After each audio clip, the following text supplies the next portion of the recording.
de octubre de 2020 en la ciudad de Morelia, Michoacán, en representación del presidente del Frente de Afirmación Hispanista, señor don Fredo Arias y de la Canal, para llevar a cabo la entrega 53ª del premio José Vasconcelos, que este año se otorga a la maestra Sofía Velarde Cruz. Frente de Afirmación Hispanista AC, considerando que la hispanidad se compone de un grupo étnico de aproximadamente 300 millones de habitantes, que tenemos afinidades de la sangre y de la raza, así como las más íntimas espirituales del habla y el pensamiento humano, compartiendo una herencia común de cultura, costumbres y tradiciones, que durante siglos ha sido atacada por todos los flancos la gran obra de la hispanidad, lo que ha reducido sus territorios considerablemente, que en el mundo hay grandes grupos culturales como son el chino, el ruso, el francés, el anglosajón, etc., que basan su fuerza en la unidad espiritual, que hoy en día la hispanidad sigue asediada por doctrinas de todos tipos, con el único propósito de dividir aún más a los nobles pueblos hispanos. Queremos hacer constar que hemos creado una asociación civil que defenderá la conservación de los valores culturales, artísticos y éticos de la hispanidad, que tenemos la firme convicción que es nuestro deber ante la historia luchar por la mayor unificación de diversos sectores de la hispanidad, desde Manila a Tierra del Fuego, desde los Andes hasta las Californias y desde Madrid hasta la Florida, para crear una mayor solidez espiritual dentro de nuestro bloque cultural. Que es nuestra obligación moral el unirnos como hermanos que somos y luchar juntos por ser independientes intelectualmente, para romper las cadenas de la miseria espiritual y una vez libres de esta, utilizar los progresos que nos brinda la civilización para elevar nuestros niveles culturales. Que nada podrá detener el movimiento de agrupación hispánica, que nuestro pensamiento se ha propuesto llevar a cabo con todos los que llevamos en el espíritu este ideal. Objetivo: hacer consciente el sentido hispanista latente en 300 millones de habitantes de habla española, para crear una mayor solidez espiritual dentro de nuestro bloque cultural. Finalidad: aumentar la aportación de la cultura hispánica a la cultura mundial, promoviendo la publicación de los mejores temas artísticos, científicos y literarios del idioma. Formación: adquirida por el sentido idealista y humano de la colonización española, que supo prodigiar a otros pueblos, incorporándolos a la familia hispánica, de la cual han surgido grandes hombres en todas las ramas de la cultura, que nos sirven de ejemplo para el futuro. Política en general. El Frente de Afirmación Hispanista alentará la creación de otras instituciones similares en todos los países hispanistas, así como dentro de grupos hispánicos en otros bloques. 2. El Frente de Afirmación Hispanista no es una institución política y no tiene relación con partido político alguno, ni lo tendrá en el futuro. 3. El Frente de Afirmación Hispanista es una organización respetuosa e imparcial acerca de las ideas religiosas. 4. El Frente de Afirmación Hispanista promoverá el intercambio cultural entre todos los países de la hispanidad y otorgará la medalla José Vasconcelos todos los años, el 12 de octubre, a un hispanista preclaro. Por el engrandecimiento de la cultura hispánica, la mesa directiva. Premios José Vasconcelos 1968-2020. 1968, León Felipe, Zamorano, prototipo del poeta en el exilio. 1969, Salvador de Madariaga, gallego, historiador y crítico literario. 1970, Félix Martí Ibáñez, valenciano, orador y director de la revista MD, que distribuía gratuitamente a 300,000 médicos en todo el mundo. 1971, Joaquín Montezuma de Carvalho, portugués, crítico literario. 1972, Luis Alberto Sánchez, peruano, literato y catedrático universitario. 1973, Jorge Luis Borges, argentino, poeta y novelista. 1974, Gilberto Freire, brasileño, escritor y catedrático universitario. 1975, Diego Abad de Santillán, español, argentino enciclopedista e historiador. 1976, Ubaldo Di Benedetto, italiano, novelista y catedrático de literatura en la Universidad de Harvard. 1977, Vicente Hegel Polanco, puertorriqueño, poeta y político. 1978, Samuel Broston, unistatense, productor cinematográfico de El Cid. 1979, Alfonso Camín, asturiano, poeta y fundador de la revista Norte, revista hispanoamericana. 1980, Elías Martán Góngora, colombiano, poeta, director de la revista Esparabel. 1981, José Jurado Morales, andaluz, poeta, director de la revista Azor. 1982, Primo Castrillo, boliviano, poeta y dibujante. 1983, José María Amado, andaluz, escritor, director desde 1968 de la revista Litoral. 1984, Sociedad Cultural Sor Juana Inés de la Cruz, Sociedad Mexicana. 1985, Jean Aristeguieta, venezolana, poeta, directora de la revista Árbol de Fuego. 1986, Francisco Matos Paoli e Isabel Freire de Matos, puertorriqueños, poetas y patriotas. 1987, Magín Berenguer Alonso, asturiano, pintor, antropólogo y catedrático. 1988, Arturo Uslar Pietri, venezolano, novelista y político. 1989, Capilla Alfonsina, Sociedad Mexicana que guarda la memoria de Alfonso Reyes, directora Alicia Reyes. 1990, Odón Betanzos Palacios, andaluz, poeta, presidente de la Academia Norteamericana de la Lengua Española. 1991, Alfonso Larraona Casten, chileno, poeta, director de la revista Correo de la Poesía. 1992, Mariano Lebrón Sabiñón, dominicano, poeta, presidente de la Academia Dominicana de la Lengua Española. 1993, José Rubia Barcia, gallego, poeta catedrático de la Universidad de California. 1994, Casa del Poeta Latinoamericano, Montevideo, fundada por Rubinstein Moreira, Norma Suifet, Gloria Vega de Alba, Marta de Arévalo, María Ofelia Huertas Olivera, Elsa Baroni de Perronche y Fernando Juanicó Peñalba. Publica la revista La Orpila. 1995, Guillermo Schmidhuber de la Mora, mexicano, dramaturgo, investigador, literario y exsecretario de Cultura del Estado de Jalisco. 1996, Rodrigo Pesante Rodas, ecuatoriano, poeta, antólogo y catedrático de literatura. 1997, Biblioteca Básica Canaria. 1998, Salvador Bueno Menéndez, cubano, escritor y catedrático de literatura, presidente de la Academia Cubana de la Lengua. 1999, Silvio Zavala, mexicano, historiador. 2000, Lolita Lebrón, puertorriqueña, poeta y patriota.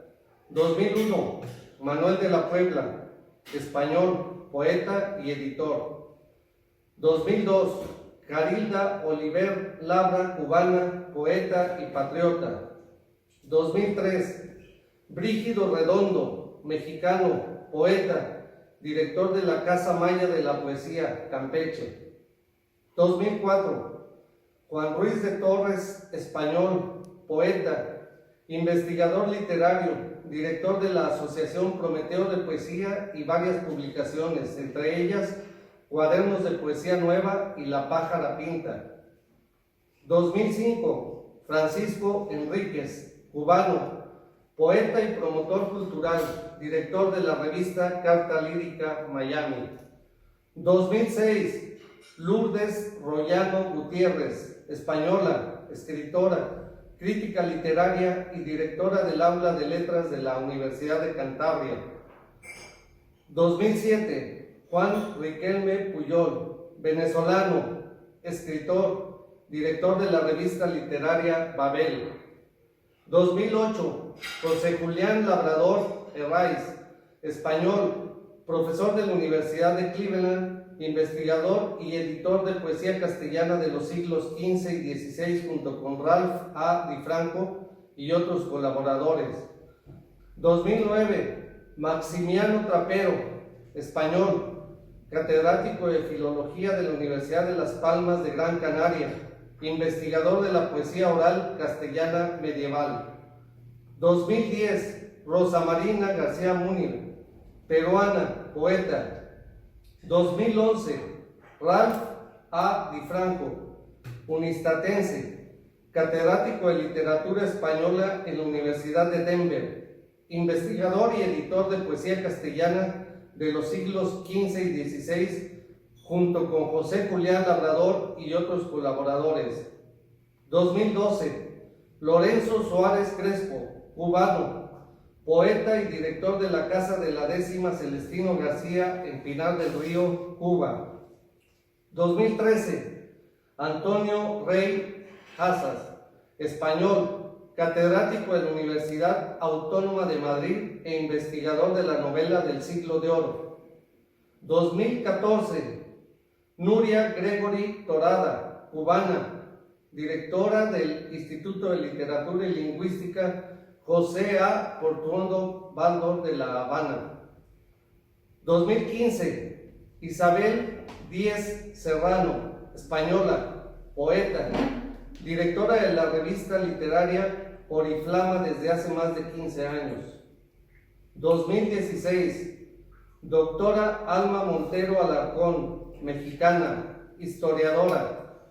2017, Francisco Javier Escobar Borrego, español, filólogo y profesor de literatura en la Universidad de Sevilla. Fue quien rescató la poesía épica de Juan de Malara para la cultura castellana. Su humanismo es equiparable al de Petrarca. 2018, José Novoa Betancourt, cubano, biógrafo de García Holguín, fundador de esa ciudad. 2019, Giuseppe Di Stefano, italiano, destacado filólogo que ha sido profesor de las universidades de Pisa, Siena y otras más. Ha aportado serios estudios al romancero antiguo de Castilla. Y este año de 2020, licenciada Sofía Irene Velarde Cruz, mexicana, historiadora y directora del Museo Colonial de Morelia, Michoacán, a quien le pedimos pase para hacerle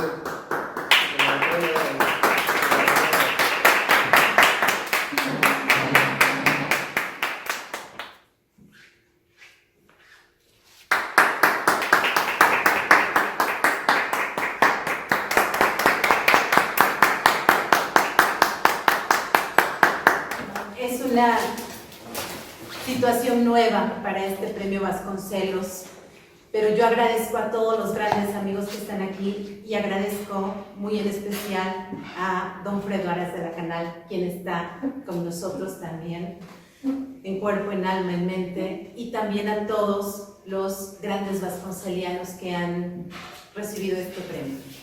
Voy a leer algunas palabras. Deseo antes que nada agradecer al Frente de Afirmación Hispanista y a su comité directivo el haber sido designada por el premio José Vasconcelos 2020. Resulta un honor para mí la deferencia de recibir este galardón de rica tradición hispanista, que desde el año de 1968 ha condecorado a diversos intelectuales en diversos ámbitos. Hoy, con el corazón pleno de alegría, me sumo a la gran familia que integra la lista de los premios Vasconcelos desde hace 52 años. En mi vida e historia personal, debo muchas lecciones a los miembros de esta gran familia, integrada, como sucede en toda gran familia, por personajes formados en diversas disciplinas, con grandes aportaciones en el mundo de las letras, la lingüística, el cine, la poesía y la historia. Podemos inferir que un orden interdisciplinario vive y pervive en las obras de todos estos grandes vasconcelianos, quienes a pesar de tener nacionalidades distintas, obras y pensamiento divergente, realidades diversas e historia de vida distintas, todos convergen. Y hoy me sumo en la búsqueda de un ideal, la afirmación de una cultura común entre España y América, retomando y reafirmando el concepto de cultura de mi querido maestro don Luis Villoro Toranzo, quien definió esta sencilla y compleja palabra refiriendo respecto de ella. Una cultura no es un objeto entre otros, sino un conjunto de relaciones posibles entre ciertos sujetos y su mundo circundante, constituida por creencias comunes a una colectividad, valoraciones compartidas, formas de vida semejantes, comportamientos, costumbres y reglas de conducta parecidas. La concepción que sobre el tema de cultura realizó don Luis Villoro se encuentra estrechamente ligado a la consideración que el Frente de Afirmación Hispanista realizó al momento de su fundación en el año de 1967, en el que manifestó la composición de la hispanidad como un gran conjunto étnico conformado en aquel entonces por 300 millones de habitantes con afinidades de la sangre y de la raza, así como las más íntimas y espirituales del habla y del pensamiento humano, compartiendo una herencia común de cultura, costumbres y tradiciones. Respecto de lo anterior, me encuentro convencida, y hoy, que es el Día de la Hispanidad, me encuentro convencida sobre la conformación de una nueva cultura o de nuevas culturas que tuvieron su origen a partir del año de 1492 en los territorios americanos que formaron parte de la corona española y que se conformaron a partir de la fusión, en todos los sentidos, de la unión y la convergencia étnica y cultural del sector español y de la población indígena, existentes en los diversos territorios de América, motivo por el cual en las siguientes páginas realizaré algunas breves reflexiones sobre ciertos aspectos que considero que identifican de manera muy clara la herencia hispánica e indígena y que provocaron el surgimiento, en este caso, de la cultura mexicana. No obstante, lo anterior resulta relevante también revisar algunos aspectos que tuvieron lugar en el Virreinato de la Nueva España y que modificaron y nutrieron de forma innegable algunos rasgos de la cultura española en el territorio peninsular, motivo por el cual en la actualidad podemos referirnos a la cultura hispánica. Es indiscutible que diversos países americanos de habla hispana comparten el fenómeno de la conformación de una nueva cultura en términos muy semejantes al caso de México. Sin embargo, las particularidades de cada uno de ellos provocan el estudio exhaustivo de su propio devenir histórico. No obstante, estoy convencida que todos reconoceremos la herencia hispánica e indígena de una forma o de otra a través de los rasgos culturales que la misma nos ha otorgado, como legado de hispanidad. Debo decir, a manera personal, que desde que inicié mi formación como historiadora, me atrapó de manera significativa el complejo proceso en todos los aspectos por el que transitó el virreinato de la Nueva España durante sus 3 siglos de vida. A medida que transcurrieron los años y estudiando mi propia historia personal y familiar, me asumí como mestiza, es decir, proveniente de la fusión étnica y cultural de español e indígena, reconociendo a través de un documento de archivo al primero de mis ancestros que arribó al territorio novohispano en el siglo XVIII, don Pedro Antonio de Velarde, quien al bautizar a uno de sus hijos en la iglesia parroquial de San Francisco y Nuestra Señora de Regla de Chihuahua en 1786, declaró ser hijo de don José Velarde y doña Rosa de la Puente, vecinos que fueron del lugar de Bú, Valle de Piélagos, reinos de Castilla, montañas de Burgos, obispado de Santander. C. Por medio de testimonios orales, que la ascendencia materna se ubicó en el actual estado de Oaxaca. Por las costumbres y tradiciones de mi abuela, reconozco mi linaje, el linaje indígena. Mi niñez transcurrió, podría decirse, entre dos mundos. A pesar de que el virreinato de la Nueva España se había extinguido desde hacía más de 150 años, hoy comprendo, gracias a mi formación como historiadora, que experimentaba por parte de mi padre, don Carlos Velarde, cierta tradición española que se encontraba no solo en el lenguaje y las tradiciones, pero cuando acudía a casa de mi abuela, experimentaba un modo de ser diferente, al que hoy reconozco como la herencia indígena. Mi lengua materna ha sido el español, y como hemos mencionado, una cultura es un conjunto de relaciones posibles entre ciertos sujetos y su mundo circundante, en el que intervienen diversos factores, entre ellos el de la lengua, los mitos y las formas artísticas. Por lo que toca a la lengua, debemos decir que si bien es cierto que el idioma español se impuso en el territorio novohispano, persistieron sin embargo una gran cantidad de lenguas indígenas en su geografía.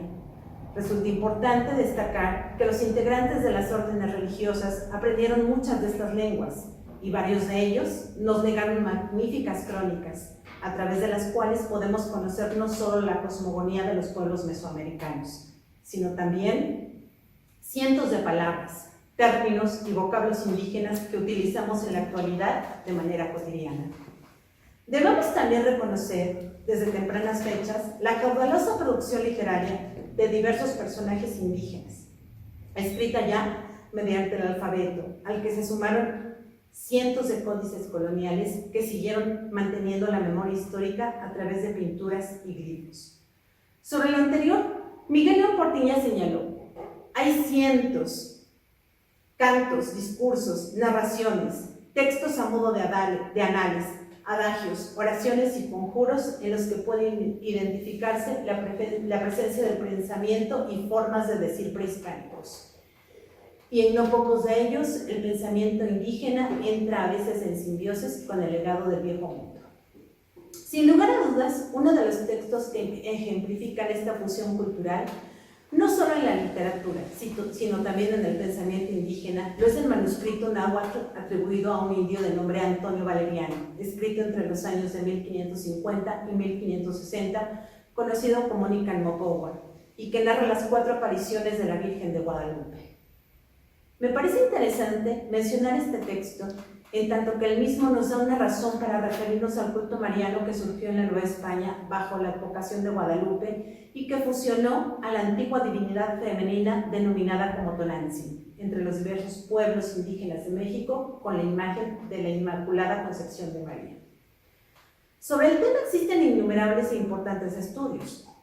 No obstante, me gustaría resaltar la importancia que tuvo el culto de la Virgen de Guadalupe no solo para los indígenas, sino también para los españoles, ya que su devoción rebasó las fronteras de la Nueva España para instalarse en diversos territorios de la corona española, lo que nos permite nuevamente reconocer los procesos culturales comunes de lo que podríamos denominar como la cultura hispánica. En el siglo XVII, el jesuita Francisco de Florencia, al escribir la historia de la milagrosa imagen de María Santísima de Guadalupe, describió la devoción que la imagen de la guadalupana mexicana mantenía en la península española de la siguiente forma.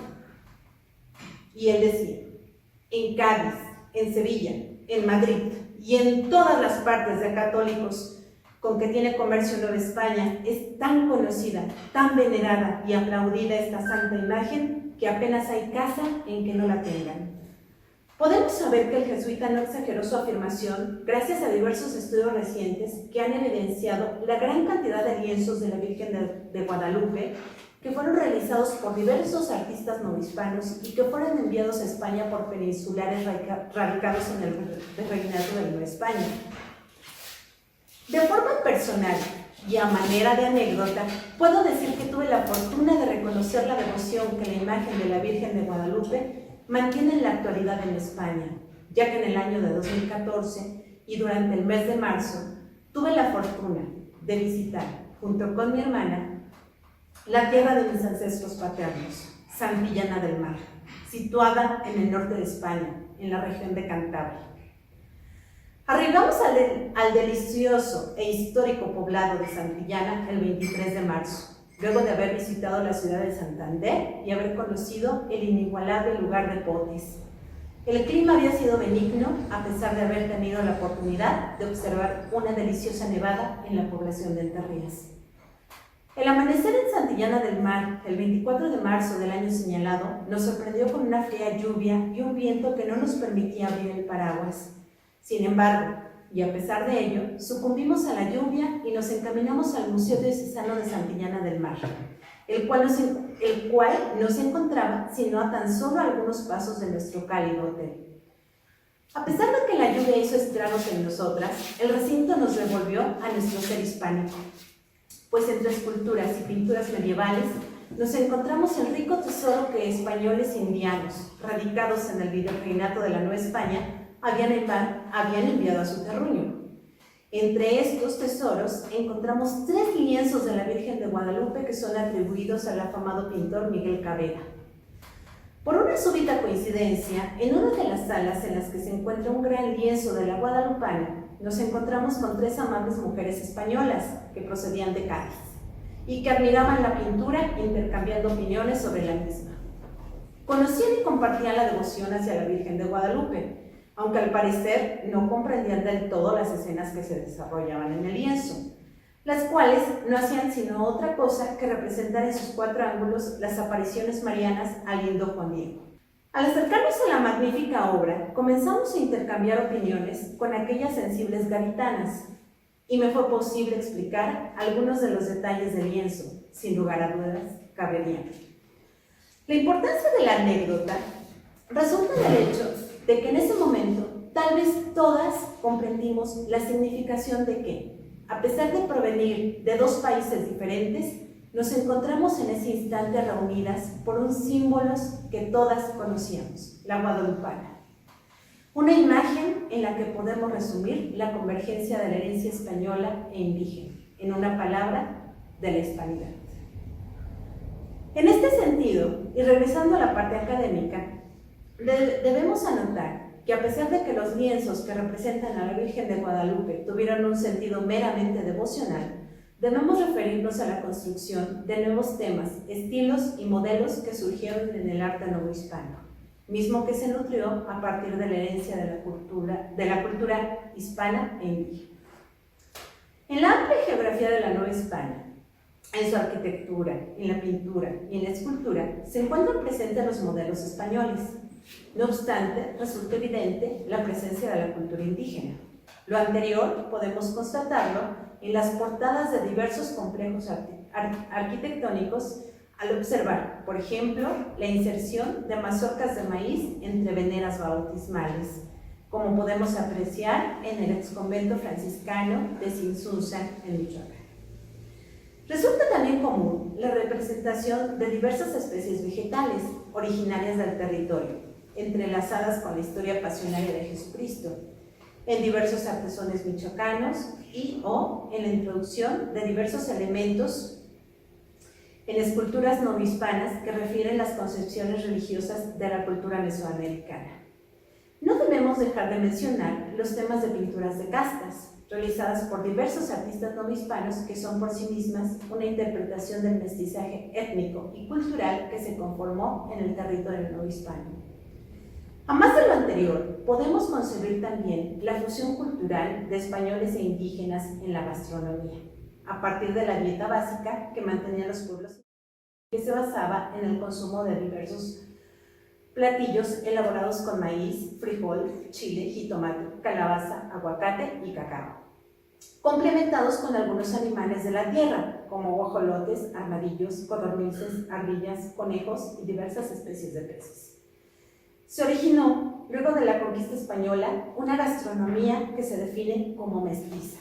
Los españoles introdujeron diversas especies animales, aceite, especias, trigo, vino, vinagre, azúcar. Surgieron así diversos platillos que hoy son tradicionales de la cocina mexicana. Podríamos seguir interminablemente reflexionando sobre muy distintos aspectos propios de la cultura mexicana, que se nutrieron tanto de la herencia española como de la indígena. No obstante, con lo anteriormente referido, me parece que podemos tener una idea general sobre el proceso de mestizaje que tuvo lugar en el virreinato de la Nueva España. No obstante lo anterior, deseo andar brevemente en un tema que se encuentra estrechamente ligado a esta exposición y cuyas reflexiones en México iniciaron hacia la 4ª década del siglo XX, a través del estudio de varios académicos quienes ponderaron diversos factores que, de acuerdo con distintos argumentos, ofrecieron ciertas alternativas para entender la cultura mexicana, sobresaliendo entre ellas 3 consideraciones que podemos resumir de la siguiente manera. La primera, la que privilegió la influencia española en la conformación de la cultura mexicana. La segunda, la que consideró el predominio de las raíces indígenas como sinónimo de lo mexicano. Y la tercera, la que entiende a la cultura mexicana como el producto de la fusión de ambos grupos étnicos, español e indígena, pero que también contempla, en la actualidad, la presencia de los grupos indígenas que habitan en el territorio y a quienes deben reconocerse sus usos y costumbres. A pesar de que en la actualidad ha cobrado vigencia la última propuesta, el debate prevalece aún. Lo anterior debe seguir provocando la reflexión y los estudios del devenir histórico de México. El reconocimiento de una doble herencia cultural y la nación sobre el amplio significado del concepto de hispanidad. Respecto al término, concepto o noción de hispanidad o hispanismo, considero que resulta conveniente realizar ciertas consideraciones, en tanto que el sentido que le han dado diversos pensadores me parece pertinente. El término resulta complejo y a pesar de que ha sido teorizado y analizado desde muy diversas perspectivas, al igual que otros muchos conceptos relacionados con el aspecto cultural, y que el mismo responde a una ardua polémica teórica, lingüística e histórica, me interesa resaltar algunas de sus nociones más importantes. En el año de 1734, el Diccionario de Autoridades, en su tomo 4, definió al hispanismo como el modo de hablar particular y privativo de la lengua española. Esta definición de hispanismo continúa presente en el Diccionario de la Real Academia Española. Sin embargo, a su acepción se añadió dedicación al estudio de las lenguas, literaturas o cultura hispánicas, siendo el significado de lo hispánico o hispánica aquello que es perteneciente o relativo a España y a los países y culturas del habla española. En este sentido, el término hispanismo no se refiere ya únicamente al idioma y su connotación. Va más allá de la caracterización del lenguaje, encontrándose hoy ligado a la noción de las culturas, que tiene por idioma al español. En este sentido, es importante destacar que hasta el año de 2019, los datos estadísticos reportan que el español es la lengua materna de casi 483 millones de personas. Por demás interesante resulta la noción de culturas, en tanto que el término alude a la existencia de diversas formas de ser, reconociendo con ello la multiculturalidad de todos y cada uno de los países que comparten el idioma español. Más aún, el término ha rebasado su significado, convirtiéndose en una noción que hace referencia al modo singular de vivir y de expresarse común a España y América. No obstante, el sentido que actualmente damos al concepto de hispanidad no es reciente, en tanto que en el año de 1926, el escritor, filósofo y poeta Miguel de Unamuno escribió sobre el término de hispanidad. Digo hispanidad y no españolidad, para atenerme al viejo concepto histórico-geográfico de Hispania, que abarca toda la península ibérica. Digo hispanidad y no españolidad, para incluir a todos los linajes, a todas las razas espirituales. Y quiero decir con hispanidad una categoría histórica, por lo tanto espiritual, que ha hecho en unidad el alma de un territorio con sus contrastes y contradicciones interiores. La hispanidad, ansiosa de justicia absoluta, se vertió allende el océano en busca de su destino, buscándose a sí misma, y dio con otra alma de tierra, con otro cuerpo que era alma, la americanidad. El sentido que Unamuno concibió para la noción de hispanidad resulta interesante, en tanto que utiliza la palabra hispanidad no solo como categoría que designa a los pobladores naturales de España, sino como un término en el que tanto españoles como americanos convergen o comparten una espiritualidad, a la que nosotros podríamos denominar como una cultura, aduciendo de nuevo a las palabras de don Luis Villoro. No son la sangre, ni la raza, o el lugar de nacimiento los signos de pertenencia, tampoco la adscripción política, sino la integración a una identidad cultural.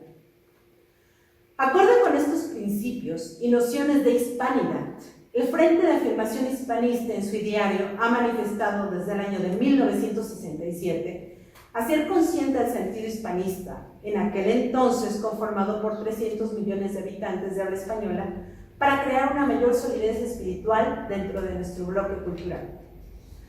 Convencida de los principios declarados y sustentados por el Frente de Afirmación Hispanista, manifiesto y declaro mi compromiso y mi deleite por continuar en el estudio y la investigación sobre nuestra cultura hispánica, considerando las múltiples aportaciones que se han realizado a través de los siglos mediante los muy distintos grupos que le han conformado desde distintos lugares del orbe y que originaron, sin lugar a dudas, nuestra cultura hispana, con sabores y olores diferentes en cada región, con variedad de modalidades artísticas, con acentos diferentes y con particularidades únicas, pero reconociendo siempre la herencia hispana que nos une e identifica con singularidad, a través de miles de coincidencias, entre ellas, y una muy importante, nuestra lengua española. Es así, y a través de nuestra lengua, que reitero mi agradecimiento y compromiso de enaltecer la hispanidad, de la cual estoy orgullosa, convencida y profundamente agradecida.